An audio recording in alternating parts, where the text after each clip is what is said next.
Ажлын талбайд ашиглаж буй байх нь бүрэн найдвартай, итгэл даахүйц байх шаардлагатай. Найдвартай барьцтай ажлын эдэнгийг гэмтээхгүй хэрэглэгчийн ачааллыг багасгах нь удааны дэлгээтэй бахны чанар, ажиллагаа, мэдрэмж нь зөвхөн дизайнаас бус хамгийн гол нь үйлдвэрлэлийн чанараас хамаардаг. Гидор Австрийн үйлдвэрт хамгийн жижиг телефон бахнаас хамгийн том хоолойн түлхүүр хүртэл бүх бүтээгдэхүүн дээд стандартын дагуу үйлдвэрлэгддэг. Өндөр зүсэх чадвар, хит нугалтад төсвөртэй бат бөх хийц бүрэлдэхүүн хэсгүүдийн төгс уялдаа эдгээр нь гидор бахнуудыг жинхэнэ хүчний машин болгодог.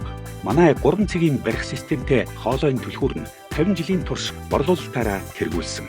Илүү хүчтэй атгалт, илүү тогтвортой барьц, илүү найдвартай ажиллагаа. Гидор хүчний барих нь хамгийн их хүч дамжуулалтыг хамгийн бага хүчээр тусгай геометрийн хийцэн энэ боломжийг бүрдүүлнэ. Асар өндөр даралт, хавчих хүч рачет, функцтэй наривчлалтай, жигд ажиллагаа, гидор бах хүч, наривчлал, бат бүхийн төгс хослол, гидор мэрэгжлийн барьц хавчих хүч.